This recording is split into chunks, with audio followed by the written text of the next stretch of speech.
Sinaksak ng 38 beses ang isang babae sa Tagum City matapos siyang nakawan. Nahuli na ang 2 sa 4 na suspect na pawang menor de edad. Nakatutok si Argel Relator ng GMA Regional TV. Wala ng buhay nang matagpuan ng ama ang kanyang 19 na taong gulang na babaeng anak sa loob ng kanyang kwarto sa Barangay La Filipina, Tagum City, Miyerkules ng umaga. Sa investigasyon ng Tagum Police, pinasok ng mga kawatan ang bahay bandang 1:00 ng madaling araw. Nawawala ang mamahaling laptop at iba pang gadgets, 2 relo at pera ng biktima. Matupad sa suko nga ang cause of death is katong linunggaban. 38 stab wounds ang ihap sa itong suko.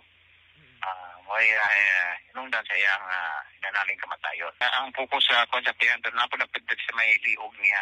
Posibleng tinanggal daw ng mga salarin ang sliding glass window sa likod ng bahay kaya sila nakapasok. So, initial nga pag-interview ito sa katong mga dinakpan, pero wala daw kalihog na ang biktima kaya na surprise po sila ron na pulaga po ba. Ito nga ilang kuan ang niya kay nakita ang ilang yung una kay nakita na ilang naong naglook sila nga mapaluapan sila, madakpan sila. So ilang lang i-tunggap daw. Wala rin daw narinig na ingay ang mga magulang ng biktima. Sa CCTV ng kapitbahay, nakilala ang mga suspect na ilang beses nagpabalik-balik sa pagdaan sa labas ng bahay ng biktima, 1 araw bago ginawa ang krimen.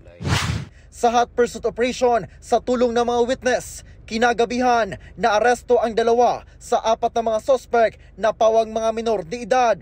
Isang 17 anyos at isang 14 anyos na mga taga Davao de Oro. Isa sa kanila may record na sa kasong snatching noon. Maliban sa mga ninakaw na mga gamit, na-recover din ang dugoang 2 klase ng kutsilyo na pinaniniwala ang ginamit sa pananaksak sa biktima. Robbery with homicide ang kakaharaping kaso ng mga suspect. Itong 17 years old, pwede na ito mapasagad kaso. Magkuha lang taog discernment gikan sa CSWDO. Tapos, kining isa, mo pang i-refer, ginamon dito sa CSWDO. Kailangan kay Balawag na below 15 years old, dito mapailang kaso. Depende na sa kuan kay nag-coordinate karon sa fiscal office para maalalayan po mi sa pag-file sa mga kaso. Sinusubukan din ng GMA Regional TV na makuhanan ng pahayag ang mga suspect. Mula sa GMA Regional TV at GMA Integrated News, Argel Relator, nakatutok 24 oras.